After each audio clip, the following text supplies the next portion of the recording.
Everyone, welcome. We're here. The penultimate episode of Florida State's 40 most important players for the 2023 season. I'm here, Trey Rowland. Kevin's there. Nice wall of hats looking real good, real stylish, real fly. Adam's there, icing down his ball bag with a bag of frozen peas. My man just got vasectomized, but there are no days off. We are here to bring you the second to last video of the list if it kills us. Adam, how you doing, brother? My voice is a little bit squeakier now. No, we're doing good. We're hanging in there. Dude. You still got that bass, man. Nothing ever affects those golden pipes. Kev, how you doing, brother, man? I'm doing well. Looking forward to the episode. Fantastic. As am I. I think this is really, and when you get to 1 through 5, there was a lot of consensus. I think this is really the last, kind of pod of players. We're doing 10 through 6 here. Where there was some interesting variation, and I can't wait to talk to you guys about it. Once again, going through the exercise, the roster's so much better. The guys that we're going to be talking about are complete game changers, playmakers, guys that are really going to have an outcome on the game. And it's still the back half of the top 10, man. I cannot wait. Do you guys just want to get into the list right now? Anything that you wanted to say beforehand? I'm raring. I'm ready to go. No, let's get the people what they want. I love the people. Love the people. Give the people what they want. Bring up the first one, Kevin. Number 10, Jaheim Bell, the tight end transfer from South Carolina. Kevin, you had him at 9. Brendan had him at 11. Adam had him at 12. Zach had him at 12. I had him at 18th. Chris had him at 9th. Dane had him 5th. Adam, what do you think? How do you think Bell is going to be used? We saw him in the backfield of South Carolina. We saw him lined up wide. We saw him lined up on the line of scrimmage. I mean, what makes him so dangerous in this offense to you, Adam? He's just multi-purpose. He can do anything. He can play tight end like a receiver, but he can block. I mean, he's got some physicality to him. He's still improving as a blocker, and I think that's a focus that he knows he needed to come in and work on to up his stock for the NFL for his NFL draft stock. But he's just dynamic. I mean, he's a guy, like you said, South Carolina used him all over the place. I expect Florida State to use him all over the place. There was a major question mark when Micah Pittman left about what's going to happen at the slot wide receiver position. Well, I think we're looking at him. I think he's going to play a big role in that spot, along with being a 3-back and a wide tight end. And he just is so versatile. I ranked him at 12 just because there's so many other good players that I feel like are up there. It's not a slight to him. He easily could fit in the top 10 anywhere. It's fitting that he's at 10th on this list. If he was a better blocker, he would have been maybe in my top 3 just because of how how versatile he is. But the blocking is an area where he's coming along. I'm shocked Dane Draper ranked him at 5 because Dane was really low on him when they did their spring transfer list. I'm curious why Kev had him in the top 10, though. Kev, tell us why. I'm curious, too. I mean, I think you nailed it. I think what was kind of interesting is in the spring, you almost in the spring game. So what was public, you exclusively saw him kind of in that inline tight end or kind of, traditional tight end role, sometimes as an H-back or a wing. But you're right. I think he's going to be all over the field. I think you'll see him play outside receiver. I think you'll see him play tight end. I think you'll see him play running back. They're going to use him like Antonio Gibson. And I think there's going to be games where he's kind of quiet, and there's going to be games where he goes off for 150, 200 yards, just depending on the kind of looks that Norvell's given. And so, I don't know. I personally think he kind of is the epitome of a Mike Norvell offense. He is the guy that is a matchup nightmare, right? He's the guy that you can kind of place wherever. And I think that Norvell really values that. We kind of talked when we talked to him last week. Norvell's all about multiplicity. He said it so many times. I want to be multiple. How do you become multiple? Well, you have players that are multiple that can do multiple things. And I think nobody embodies that better than Jaheim Bell.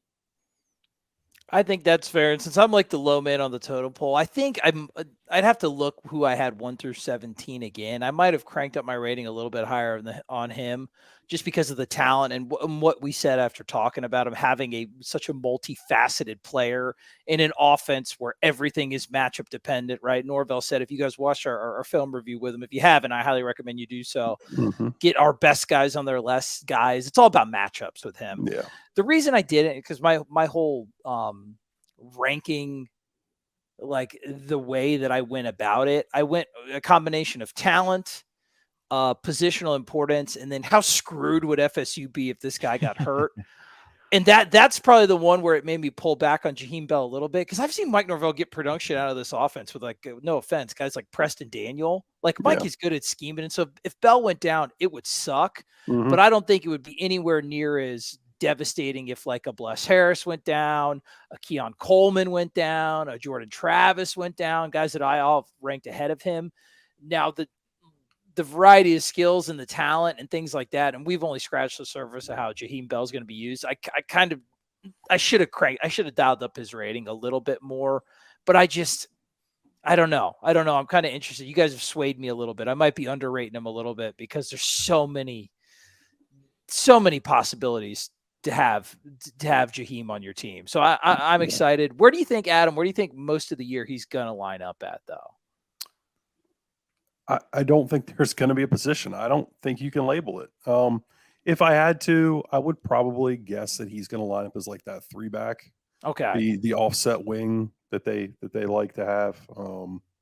But if he lines up in some pony packages in the backfield with a running back, that's not going to shock me. If he lines up out at slot or out wide or on the ball, we know they like that nasty little nub X on the backside of some of their trip stuff. Like, I just think they're going to put him all over the place. They're going to find matchups and players that they feel like he can match up against, and they're just going to try to exploit that. So I think he's going to line up everywhere. Watch that film review we did with Coach, and watch some of the stuff that we did from the Memphis-Cincinnati game, some of those formations that they had on those scoring drives. Bell's going to slot in real nice. Okay, let's get to number 9. Who do we have at number 9 on the list, guys? Well, we've got Trey Benson at number 8. Patrick Payton at number 9. Ooh, Kev, you're going to have to defend yourself. Kevin had him at 20. Brendan had him at 12. Adam had him at 10th. Zach 10th. I had him 8. Chris 11. Dane 4. Way high. You guys, dude. I really need to get you guys back on one of these ranking episodes, because I feel like you and Dane are always diametrically opposed, Kevin, which is just very funny. Myself, I had him second highest behind Dane. To me, it's the pass rush ability, that innate ability that he's always had, that bend, that variety of moves, that like almost like running back level of elusiveness, or like a wide receiver that runs like a really nice route. He's able to get separation from offensive tackles when he hasn't had prototypical like size. He's always been a little like underweight, and he's still, I mean, ACC Rookie of the Year. He's effective. I project that to him to be even more talented this year with more of a variety of moves, more weight put on. He is going to be a nightmare with Jared Verse on the other side, and I think you're going to feel his impact immediately. Adam? Yeah, I tend to agree with you. The reason I didn't have him a little bit higher, I ranked him at 10th because of his ability to impact the quarterback, and that's really what sold me. You know, that I went after those types of things. Guys that protect the quarterback, are the quarterback, catch touchdowns, or are going to impact the quarterback defensively. So that's why he got to 10th for me. Would it shock me if like he wasn't the quote unquote number 2 starter at defensive end, like opposite of Jared Verse? I don't think it would shock me if you saw maybe a Braden Fisk or a Daniel Lyons or a Dennis Briggs or somebody else starting opposite of Jared Verse in some of these games.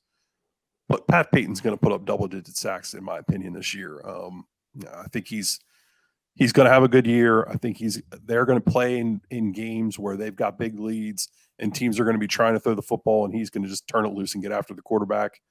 I mean, he burst on the scene last year, and I'll expect him to continue to do so.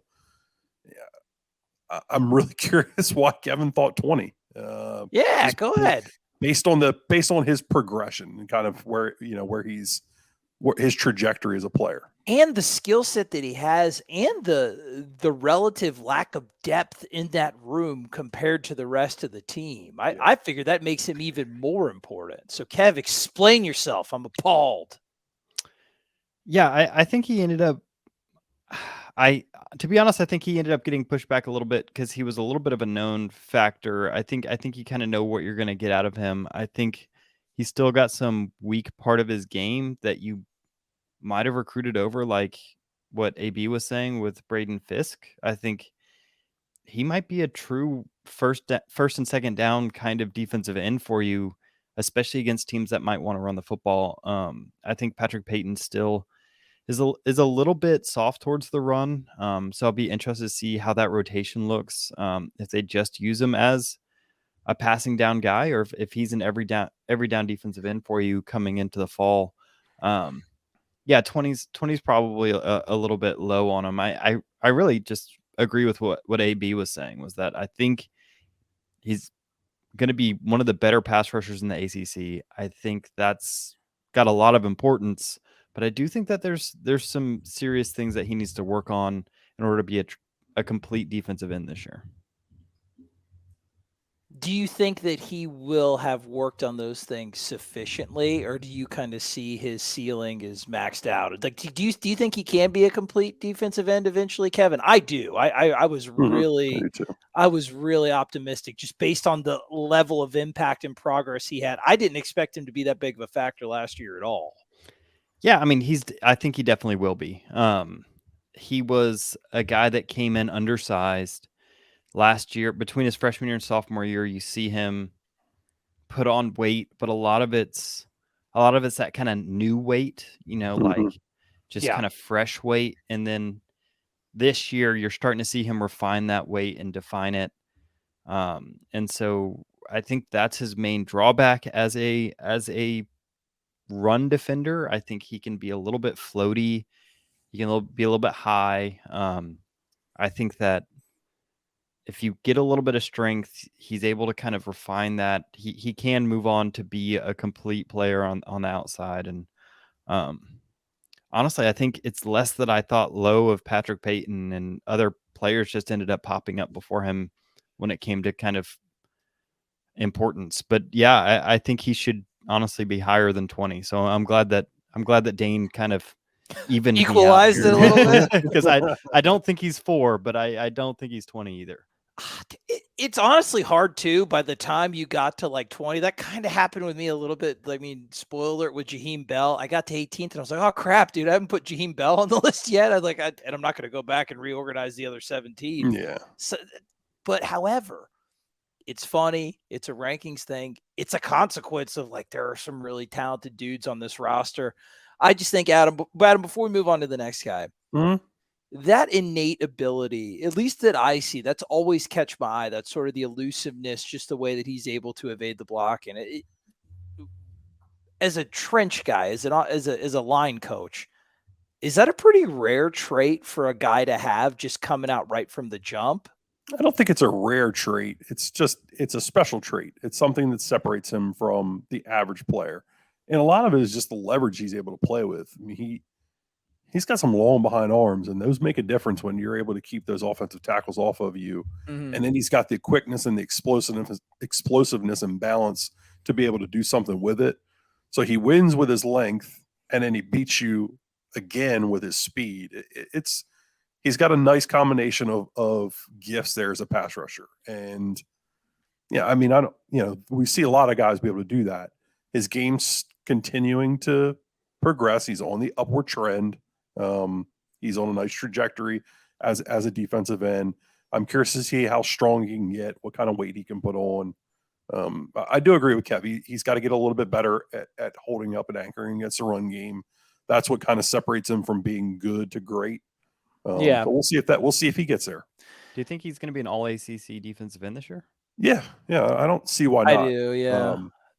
If the sack totals are there, and again, I think they're going to be in a lot of games where they're going to be able to pin his ear back and send him after the quarterback.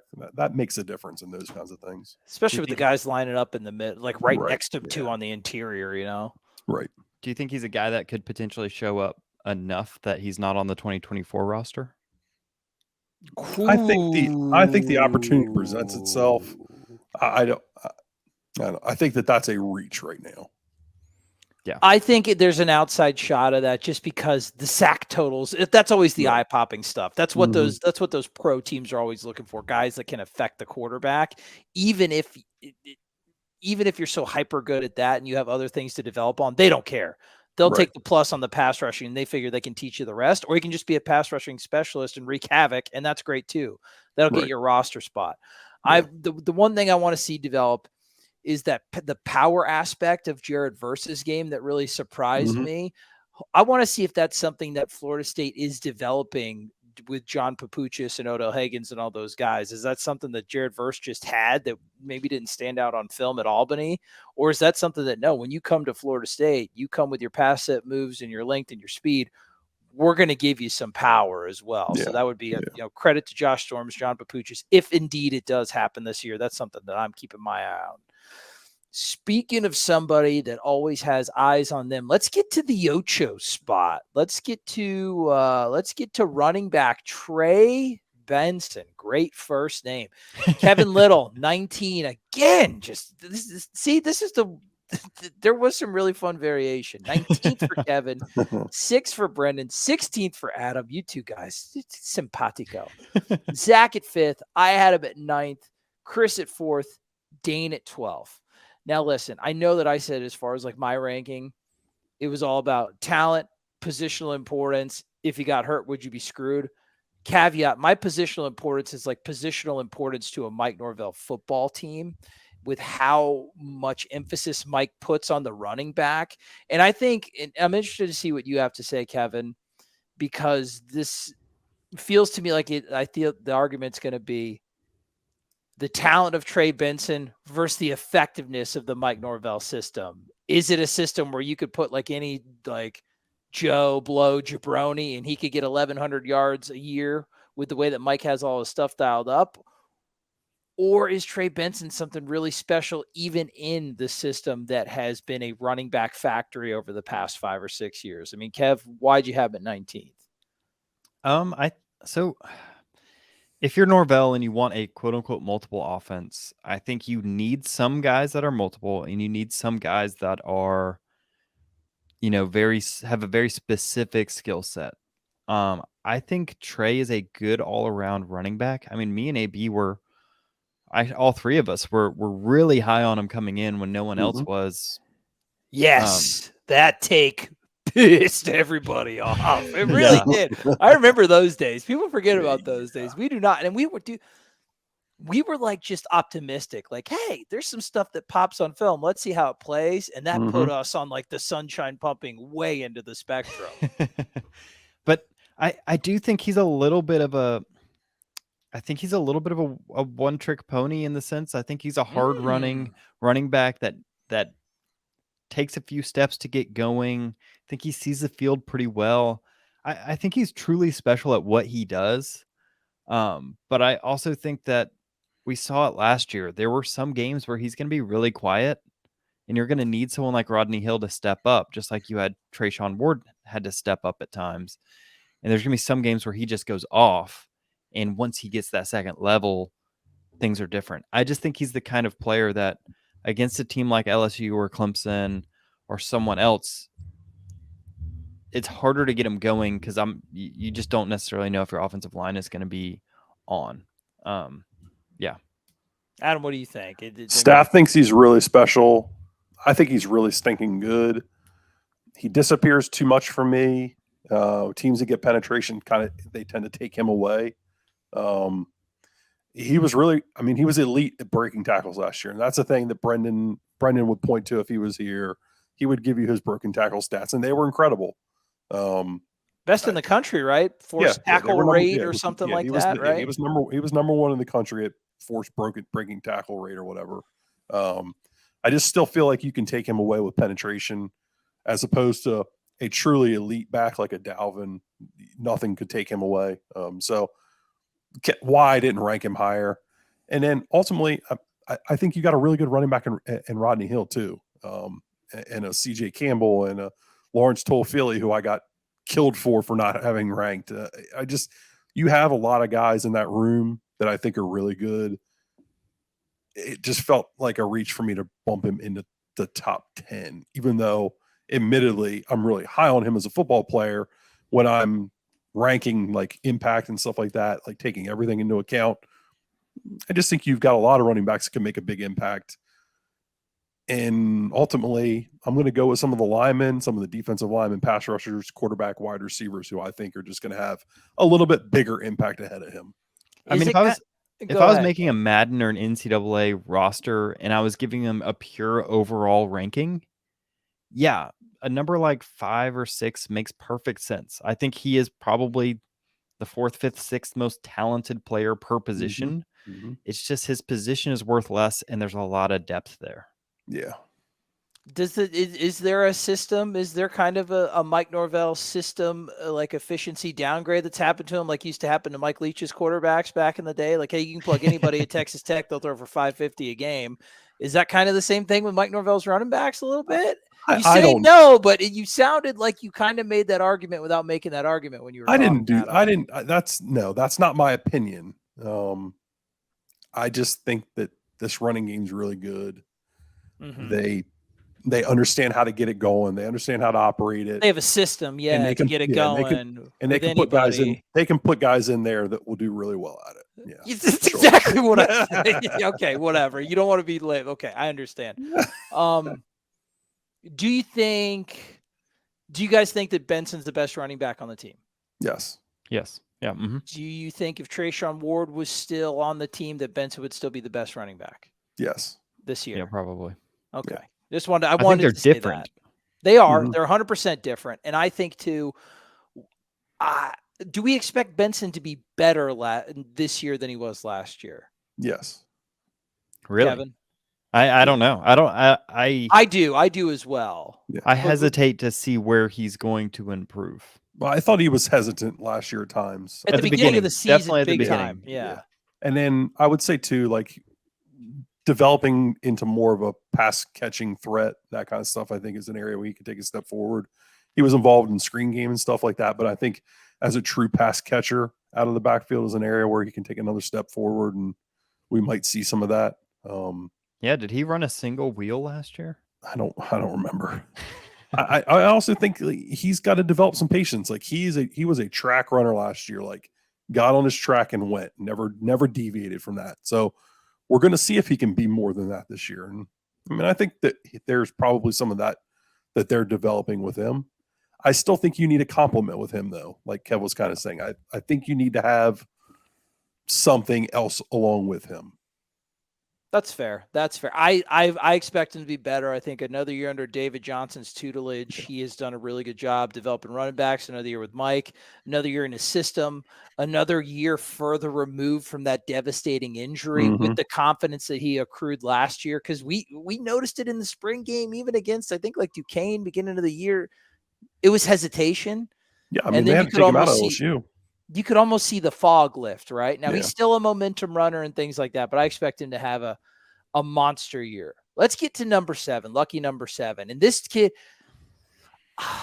it's tough to say, but this player we're going to talk about at 7, for whatever reason, man, he might be my favorite player on the entire football team. I love the way that he plays. I don't feel like he's getting the respect he deserves. I'm an idiot. I feel like I should have ranked him higher. This is Renardo Green. Kevin had him at 11. Brendan had him at 8, Adam 14th, Zach 8. I had him 11th, Dane 6, Chris 13th. I love the way he played. I thought he was FSU's best corner, easily. I'll even say with Jamie Robinson, I thought that he was FSU's best defensive back last year. I would still give that title to Renardo Green. I love the way he played physically. I love the way that he played through the hands. I thought he had great technique. And I think that he's, even with the addition of the second or first highest rated transfer portal prospect in Fentrell Cypress from Virginia, I think that he's FSU's best defender in the backfield. I still think he's got the crown. What do you guys think? Adam, what about Renardo's game? Do you like? What could he improve upon, et cetera, et cetera? This is one that I regretted after I turned it in. I wish I would have flip-flopped him in Fentrell Cypress, because What'd you have Fentrell at? like 14 or like 8, 7 or 8. Okay. somewhere. Okay. Yeah, It was 8. basically I had the two of them ranked like where they ended up ranked. Because I tend to agree. I think Renardo Green's the better corner. Mhm.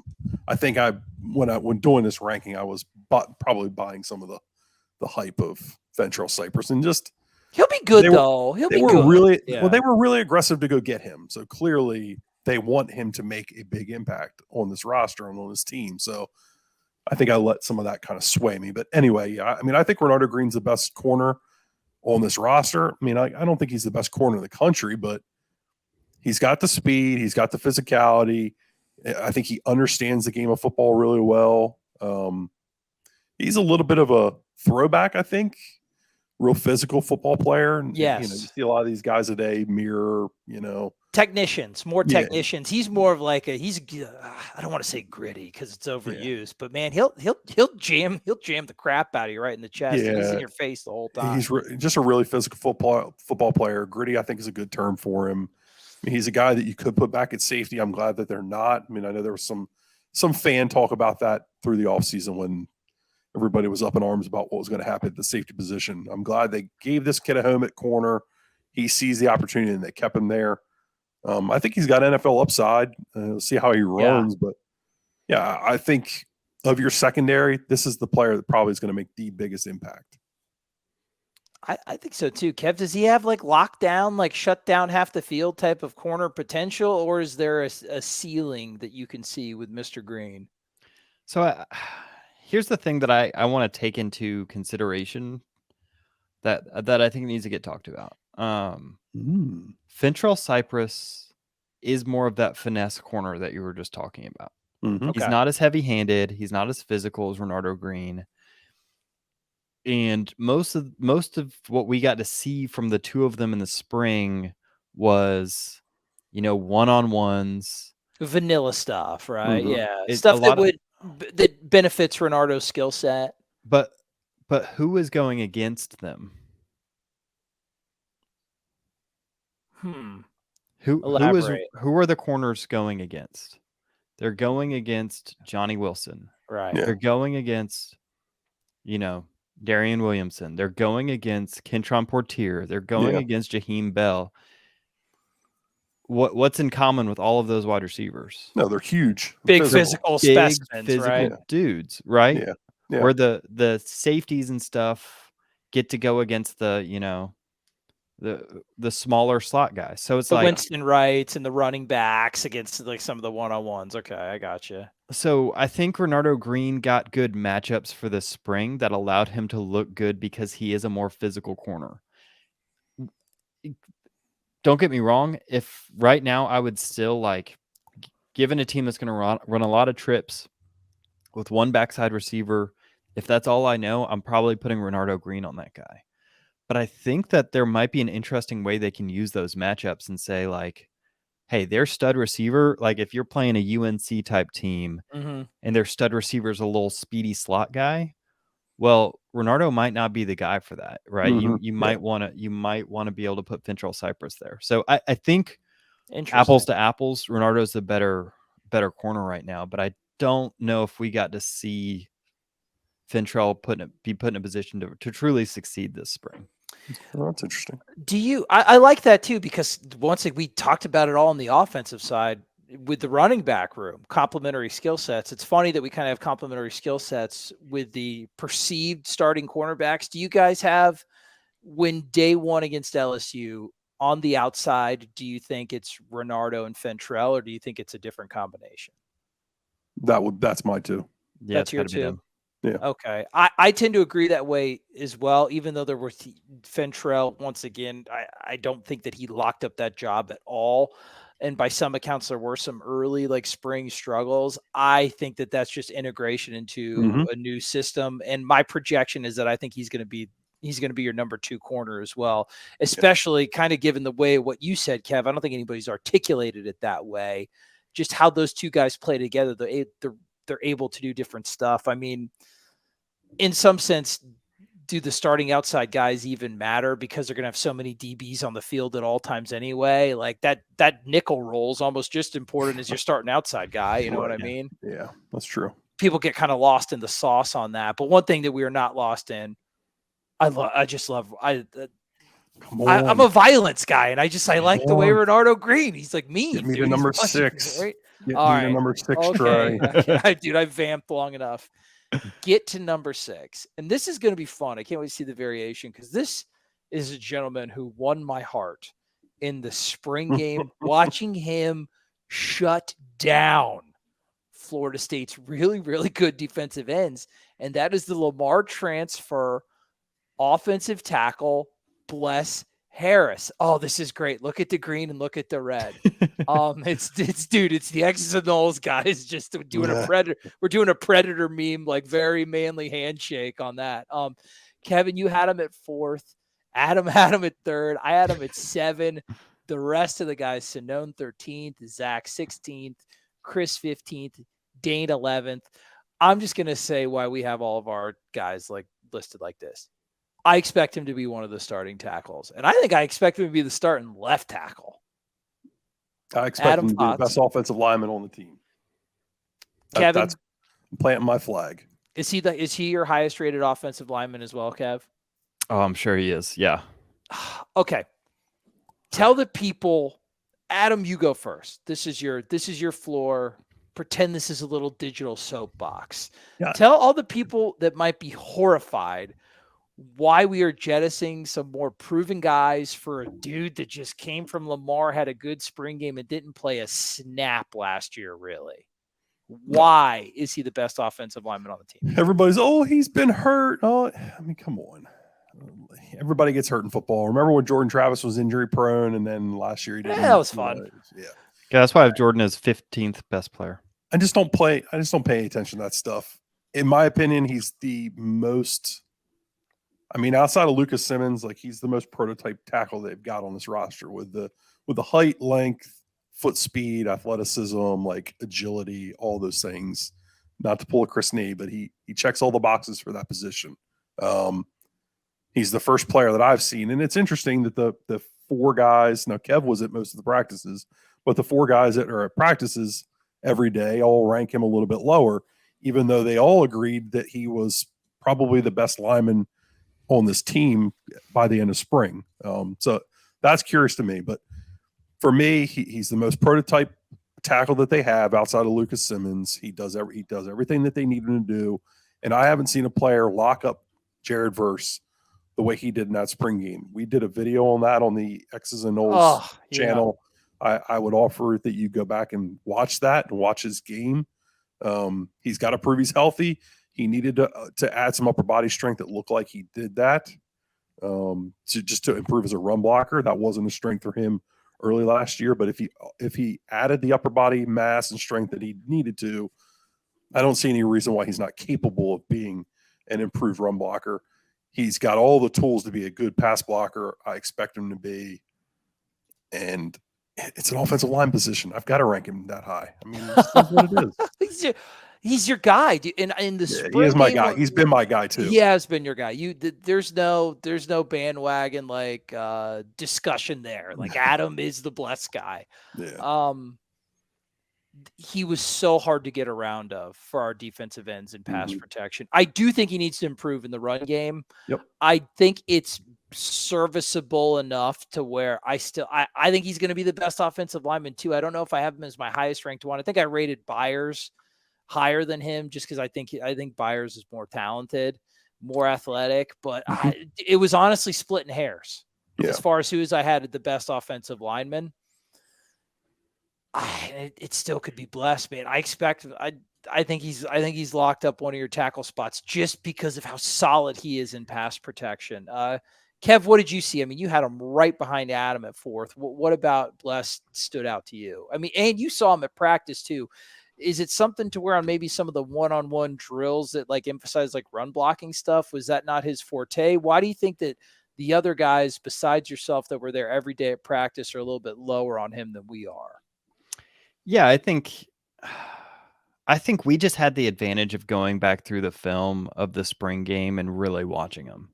And practice is kind of hard to categorize snap by snap. I mean, you see him take a rep and then 5 minutes later he takes another rep, and Yeah, Bless is an interesting one because I mean he's from Lamar. He wasn't necessarily a highly touted prospect. The No. PFF run grades of him out of the one game against Duquesne weren't great. I've went back and watched, and I mean I thought he played fine. His like AB was saying, his run blocking was still not quite there. Mhm. But honestly, I think it's mostly that we just watched his film this spring, and you don't accidentally block a perfect game against Patrick Payton and Jared Verse. Like, Right. maybe he got lucky a few times, but like he looked good, and other guys were struggling. Like these are elite pass rushers. He was in complete control of that spring game, and that was really impressive to me. So I wonder, does he have particularly long legs or long arms? Do we know that? Is this? I think he does. I think he's got good tackle length. He's got good feet, right?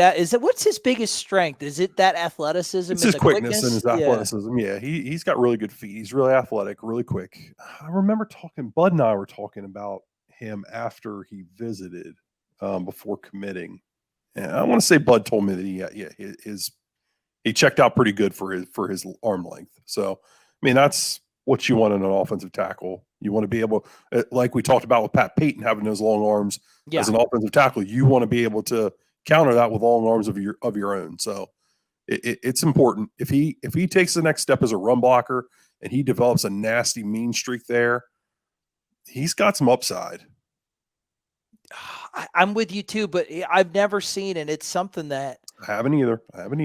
It's something that is so hard to teach somebody that is comfortable in that pass protection position. And he looked in command against Jared Verse, Gilbert Edmond, Pat Payton, guys, these are defensive ends that sometimes teleport around opposing offensive tackles. Bless just kind of locked him up nonchalant. And it wasn't anything that was violent or like super eye popping. It's just over and over. It's like, this dude is hard to get around. He's a wall. Yeah. And it's good awareness too. I think he plays intelligent. I mean, I enjoy intelligent offensive line play. He'll be happy to let the defensive end use their own momentum to take him out of the play. I think I remember a couple reps like that too in the spring game where I'm like, oh, that's nice. That's good awareness and playbook. And I don't want to speak for the boys, but I think that they all would project him to be a starter. Just from having conversations with them, I think they all would project him as a starter for this season. I don't think that they see his upside quite as high as maybe I do. Yeah. I'm a believer, man, and I always try to temper like spring game stuff, right? We had made a whole video on how to watch the damn thing, right? Just don't take it too high, don't go too crazy. But when the rep is against like two ACC Defensive Player of the Year candidates, one surefire first rounder, and a guy that could play his way into like a day 2, day 1-ish, type of situation in the next year or two, and he owns he completely controls them the majority of that contest. I think that does carry forward, and that's why we have him collectively through the strength of X's and O's dragging his body to the 6th position. And I think it's something I feel like we're going to be ultimately vindicated. If not, the internet never forgets. No. And you guys don't forget to support us. You watch. Thank you very much. We've got one more episode left. We're going 1 to 5. Be on the lookout for that. Noles 24/7 YouTube. Subscribe. Notifications on. X's and Noles YouTube. Check out that Mike Norvell interview. Really more. It was more of a film review than anything, man. It was really great. Thanks again for Brennan for setting that up. All the support of the guys is still like, man, that was good. That was good content, and we can't wait to do more content for you. That's on the X's and Noles YouTube page. Subscribe. Notifications on. 50% off right now, I think, on the site. If you're not a subscriber to Noles 24/7, the board is going absolutely psychotic right now.